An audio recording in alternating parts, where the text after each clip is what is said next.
प्राकृतिक खेती पर आधारित आज के इस क्षेत्रीय परामर्श कार्यक्रम में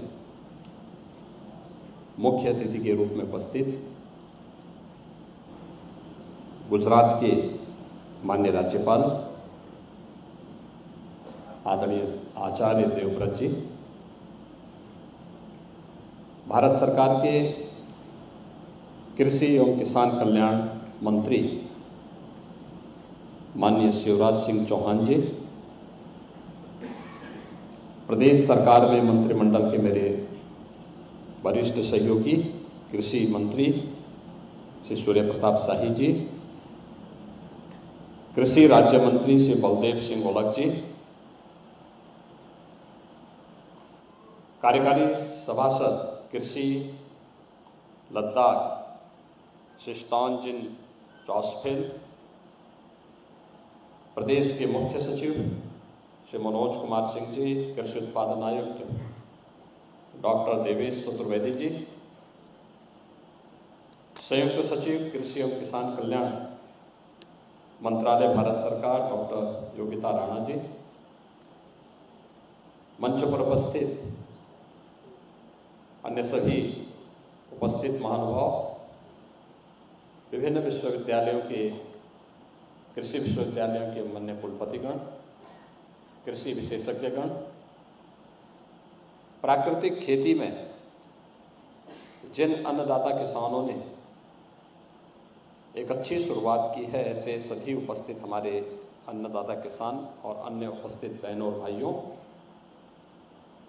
प्रदेश की राजधानी लखनऊ में प्राकृतिक खेती विज्ञान से संबंधित इस क्षेत्रीय परामर्श कार्यक्रम में मैं आज के इस कार्यक्रम के मुख्य अतिथि,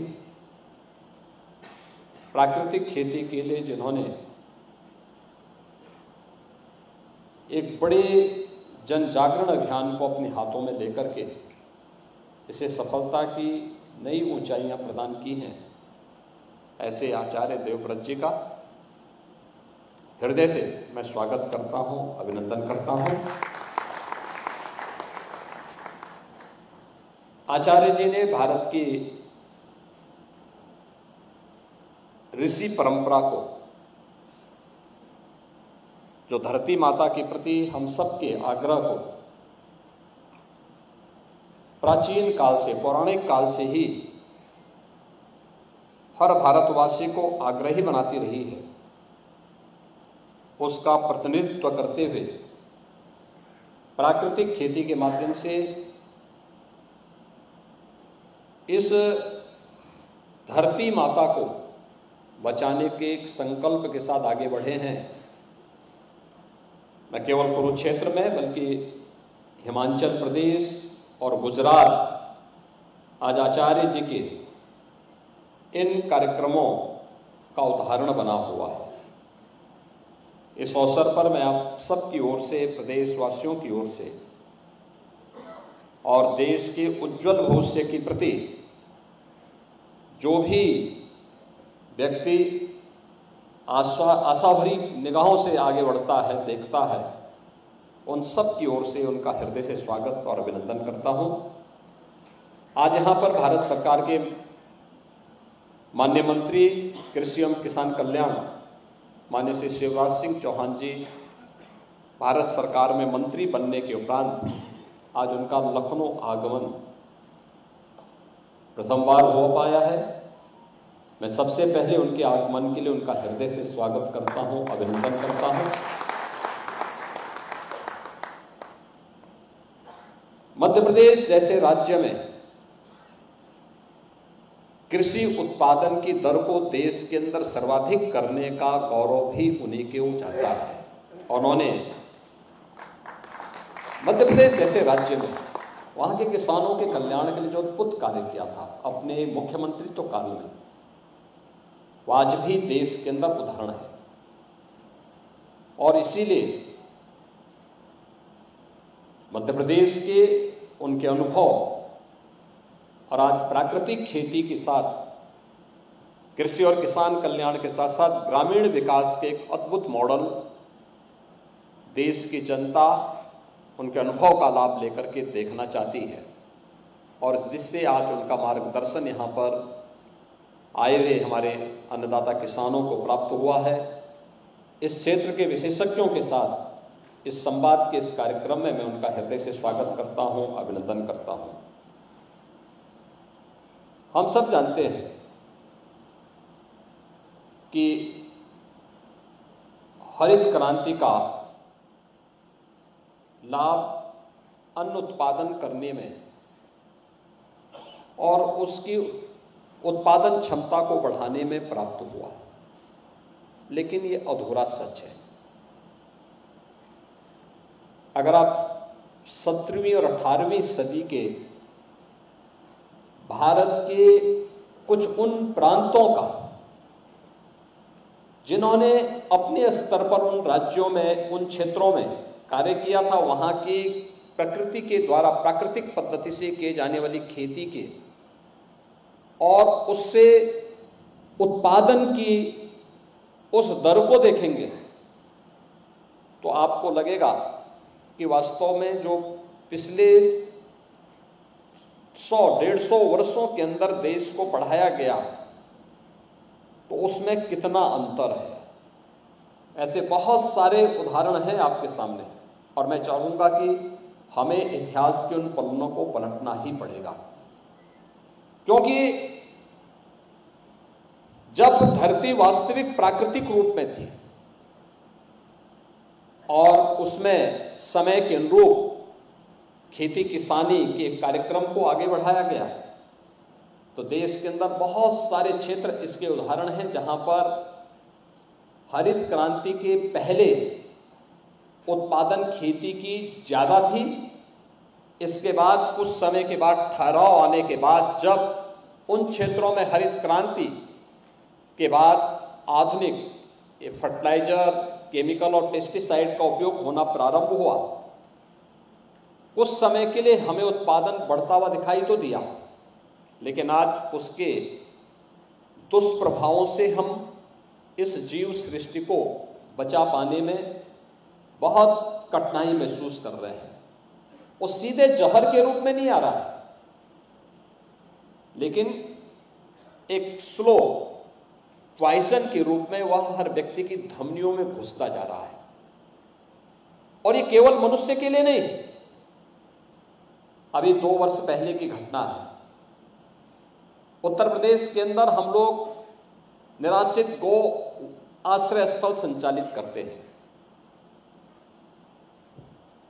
लगभग हमारे पास 12 लाख से अधिक गोवंश निराश्रित गो आश्रय स्थलों में है, जिनमें से 11 लाख का व्यवस्था प्रदेश सरकार संचालित करती है। 1 लाख गोवंश किसानों को हम लोगों ने मुख्यमंत्री सहभागिता योजना के अंदर दे रखा है, जिसमें एक किसान को केवल हम 4 गोवंश तक ही अनुमन्य करते हैं। हर महीने उसका वेरिफिकेशन होता है, गाय सुरक्षित है, हृष्ट-पुष्ट है कि नहीं है। अगर है और सुरक्षित है तो हम उसे प्रति गाय हर महीने 1500 रुपये उस किसान को, परिवार को उपलब्ध करवाते हैं। 4 गाय पर 6000 रुपये महीने, हर महीने उसको उपलब्ध होते हैं। और तीसरी योजना है कुपोषित धात्री या बच्चे के लिए। उस परिवार को इस निराश्रित गो आश्रय स्थल से ब्याही हुई गाय हम उपलब्ध करवाते हैं। और ब्याही हुई गाय उपलब्ध करवाने के बाद उस गाय से हम लोग वहां पर उस गाय को देने के साथ साथ उस परिवार को एक प्रति माह 1500 रुपया भी हम उस परिवार को उपलब्ध करवाते हैं। इस व्यवस्था को ले जाने के बाद जब हम लोग देखते हैं तो काफी अच्छे पैमाने पर जिन लोगों ने इस पे काम करना प्रारंभ किया उसके अच्छे उदाहरण में सामने आए। लेकिन हमारा अमरोहा में एक निराश्रित गो आश्रय स्थल था। अचानक वहां पर 12-14 गाय मर गई। हमने लखनऊ से टीम भेजी, IBI बरेली की टीम भी हमने वहां भेजी, अन्य विशेषज्ञों को भी मैंने भेजा। मैंने कहा ये मौत का कारण क्या है? अचानक किसी ने जहर तो नहीं दे दिया? देखा गया कोई जहर नहीं। फिर हमने चारे का परीक्षण करवाया। तो पता लगा कि चारे में फर्टिलाइजर इतना ज्यादा पड़ चुका था कि उसके बाद वो गाय मरी है। और बड़े पैमाने पे इस प्रकार की घटनाएं मैं 2-3 बार उत्तर प्रदेश के अलग अलग जनपदों में इस प्रकार की घटनाएं देख चुका हूं। आप मुझे बताइए, एक गाय अत्यधिक केमिकल और फर्टिलाइजर का उपयोग करने की उस क्षमता को बर्दाश्त करने की स्थिति में नहीं है, तो मनुष्य कहां होगा। कैंसर के होते हैं, याद करिए आज से पहले इतना भयावह दृश्य नहीं था। लोगों की हो सकता है कि आर्थिक स्थिति इतनी मजबूत न रही हो, लेकिन बीमारी इस रूप में नहीं। किसी गांव में आप जाइए, उस समय इस प्रकार की स्थिति नहीं थी। आज तो हम लोग देख रहे हैं, गांव में जाते हैं, युवा लड़कों पर किसी की किडनी फेलियर हो रही है, किसी को हार्ट की बीमारी हो गई है, कोई व्यक्ति कैंसर से पीड़ित हो गया है। पहले हम देखते थे कि 20, 25, 30 गांव में कोई एक व्यक्ति को बीमार हो जाता था, लोग ये मानते थे कि कैसे हो गया, पूरा हाहाकार मचता था। आज एक कॉमन बन चुका है। कारण है खान पान कहीं ना कहीं प्रभावित हुआ है। इसने नई नई बीमारियों को जन्म दिया है, नए तौर तरीके आगे बढ़े हैं, और हमें इसके बचाव का जो एक नया मंत्र प्रधानमंत्री मोदी जी ने दिया है, और वह है प्राकृतिक खेती का। मैं धन्यवाद दूंगा माननीय शिवराज सिंह चौहान जी को और उनकी पूरी टीम को और भारत सरकार को कि प्रधानमंत्री मोदी जी ने आज से 3 वर्ष पहले प्राकृतिक खेती के लिए जिस एक अभियान को आगे किया था, आज उसके अच्छे परिणाम देखने को मिले हैं। और मैं इस अवसर पर गुजरात के माननीय राज्यपाल आचार्य देवव्रत जी का हृदय से मैं धन्यवाद दूंगा कि जब भी हम उन्हें आमंत्रित करते हैं, वे उत्तर प्रदेश में आकर के हमारे कृषि विशेषज्ञों के साथ, किसानों के साथ यहाँ संवाद बनाते हैं, उनका मार्गदर्शन करते हैं। और आज इसके बारे में लोगों के मन में एक भाव जागृत हुआ है। वो सच है, पहले शुरू में लोगों के मन में एक भाव था कि क्या होगा, कैसे होगा, और खासतौर पर कृषि विशेषज्ञ जो थे, इसके एक्सपर्ट जो थे, उन लोगों में कुछ ज्यादा ही वो था, अरे हो ही नहीं सकता है। लेकिन आज जब वह उसके डेमोन्स्ट्रेशन को देखते हैं, और इसमें जो बताया गया कि हमें बीज से लेके बाजार तक इसके प्राकृतिक स्वरूप को बनाए रखना होगा, और उत्तर प्रदेश जैसे राज्य में इसकी व्यापक संभावनाएं हैं। उत्तर प्रदेश में अगर हम देखेंगे तो हमारे पास खेती योग्य जो भूमि है, देश की कुल कृषि योग्य भूमि का लगभग 12% यूपी के पास है। लेकिन जितनी भूमि हमारे पास देश की है, इसमें 17% आबादी रहती है, और उत्तर प्रदेश इसी देश की कुल कृषि उत्पादन से संबंधित कृषि योग्य भूमि में हम देश के अंदर 20% खाद्यान्न का उत्पादन करते हैं। पर्याप्त जल संसाधन हमारे पास है, लेकिन अब हमें आज की आवश्यकता के अनुरूप उस क्वालिटी पे भी ध्यान देना पड़ेगा जो हैप्पीनेस इंडेक्स को सही मायने में जमीनी धरातल पर उतार सके। पहले भारत के बारे में क्या धारणा थी कि लोगों के पास साधन कम थे तो आवश्यकताएं भी कम थी। आवश्यकताएं कम थी तो व्यक्ति में खुशहाली ज्यादा थी, और हैप्पीनेस इंडेक्स को उस खुशहाली के साथ जोड़ करके जब हम देखते हैं तो व्यक्ति अपने आप में मस्त रह करके व्यवस्था के साथ जुड़ा हुआ है। हम देखते थे गांव में उस सरकार पे निर्भरता उसकी ना के बराबर थी, ना के बराबर सरकार पे निर्भरता। लेकिन राष्ट्रीय आंदोलन में जब बात आती तो बढ़ चढ़ करके भाग लेता था, देश की आजादी का प्रश्न हुआ तो उसने अपना सब कुछ छोड़ दिया। किसी ने प्रैक्टिस छोड़ दी, किसी ने खेती बाड़ी छोड़ दी, किसी ने स्कूल छोड़ दिया और कहा देश को आजाद कराना है, देश से अपेक्षा कुछ नहीं। लेकिन आजादी की मुहिम में बढ़ चढ़ करके भाग लेकर के देश के उन लोगों ने, उस समय की पीढ़ी ने अपने आप को समर्पित भाव के साथ आगे किया।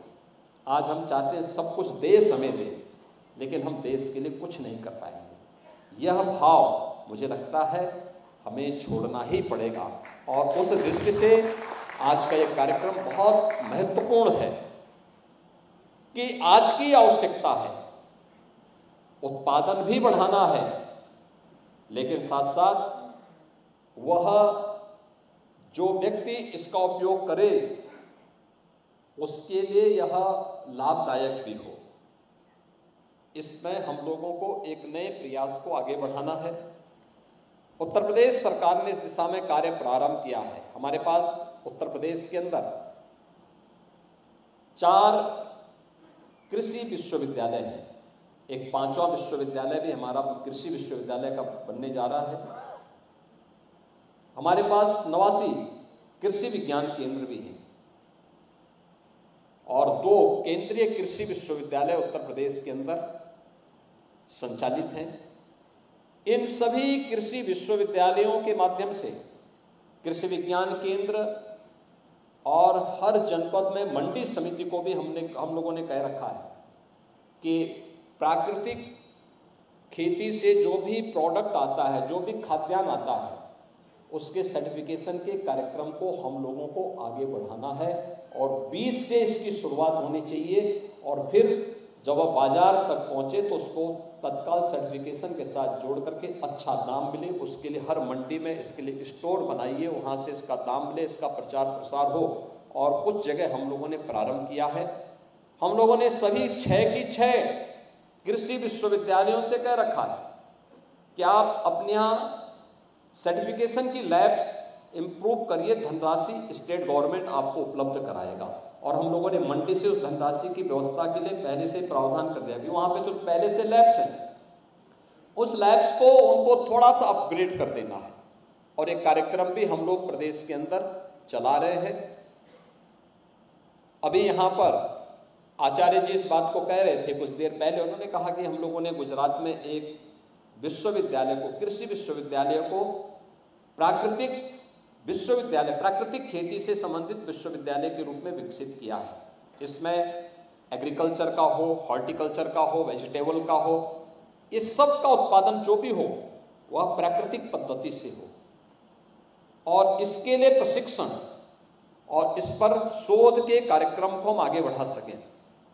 इस दृष्टि से वो कार्यक्रम वहाँ पे उन्होंने प्रारंभ किया है। और यहाँ पे मैंने कृषि मंत्री से भी कहा है किसी एक विश्वविद्यालय को हम लोग इसके लिए चयन करें, खासतौर पर जहाँ पर तत्काल हम इस कार्यक्रम को आगे बढ़ा सकें।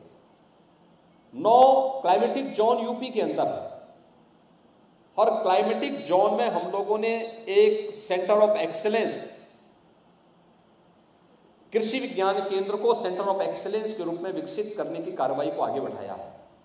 और हम चाहेंगे कि इसमें हम प्राकृतिक खेती को, प्राकृतिक हॉर्टिकल्चर को, प्राकृतिक वेजिटेबल को, प्राकृतिक पद्धति से इन सभी को हम उसके साथ आगे बढ़ा सकेंगे। तो मुझे लगता है कि आज उत्तर प्रदेश के अंदर कृषि विज्ञान केंद्र देखने लायक स्थिति में बन चुके हैं। 2017 के पहले तो स्थिति वहां पे बड़ी अराजकता की सी थी, जंगल उगे हुए थे। आज हम देखते हैं हर कृषि विज्ञान केंद्र में कुछ न कुछ एक्टिविटीज शुरू हुई है। आज वे देखते हैं वहाँ पर कि वहाँ पर जैसे कुछ भी देखो तो वहाँ पे कुछ न कुछ किसानों का प्रशिक्षण कर रहे हैं, डेमोस्ट्रेशन कर रहे हैं हॉर्टिकल्चर के लिए और एग्रीकल्चर के लिए, वेजिटेबल के लिए, या फिर अन्न, श्री अन्न के लिए, या फिर वेटनरी के लिए। अच्छा गौवंश हो। मैंने देखा है आचार्य जी की यहाँ कुरुक्षेत्र गुरुकुल में जाकर के मैंने स्वयं देखा कैसे गाय की देसी नस्ल की ब्रीड को उन्नत नस्ल में बदला जा सकता है प्राकृतिक पद्धति से ही। कैसे खेती विपरीत परिस्थितियों में अच्छी हो सकती है। ग्लोबल वार्मिंग के दुष्प्रभाव से हम खेती को भी कैसे बचा सकते हैं, ये भी मैंने अपनी आंखों के सामने वहां जाकर के देखा है। और उसके बाद जब मैं स्वयं देखा हूं, तब मैंने अपने कृषि मंत्री और अन्य लोगों को, यहाँ के अधिकारियों से भी कहा, मैंने कहा भी अब आप लोग एक बार फुर्सत निकाल करके होकर के आओ, देखो, पहले देखो और फिर औरों को दिखाओ, तो मुझे लगता है उसका लाभ होगा। और आज यही कारण है कि उत्तर प्रदेश जैसे राज्य में 1 लाख एकड़ भूमि में प्राकृतिक खेती के प्रति लोगों में जागरूकता पैदा हुई है। बुंदेलखंड के 7 जनपदों में और गंगा जी के किनारे हमारे जो 27 जनपद हैं, इन सभी जनपदों में इसके प्रति व्यापक जन जागरण का एक कार्यक्रम लोगों ने चला करके इस अभियान के साथ जुड़े हैं। इसके परिणाम अच्छे आएंगे, बशर्ते हम सब अपने मिशन से पीछे न हट करके इस अभियान को सफलता की नई ऊंचाई तक पहुंचाएं। आज के इस अवसर पर मैं एक बार फिर से यहाँ पर आज के इस समारोह के मुख्य अतिथि आचार्य जी का, माननीय शिवराज जी का, भारत सरकार से आए हुए अपने सभी अधिकारियों का, यहाँ पर उपस्थित जितने भी हमारे कुलपतिगण हैं, कृषि विशेषज्ञ गण हैं, अन्नदाता किसान हैं, इन सब का इस क्षेत्रीय परामर्श कार्यक्रम में हृदय से स्वागत करता हूं और विश्वास करता हूं कि हम सब मिलकर के प्रधानमंत्री मोदी जी के विजन को जमीनी धरातल पर उतार करके भारत के उज्जवल भविष्य को आगे बढ़ाने में अपना योगदान दे पाएंगे। आप सबके प्रति इस पूरे अभियान के और कार्यक्रम के प्रति मेरी शुभकामनाएं हैं। धन्यवाद। जय हिंद।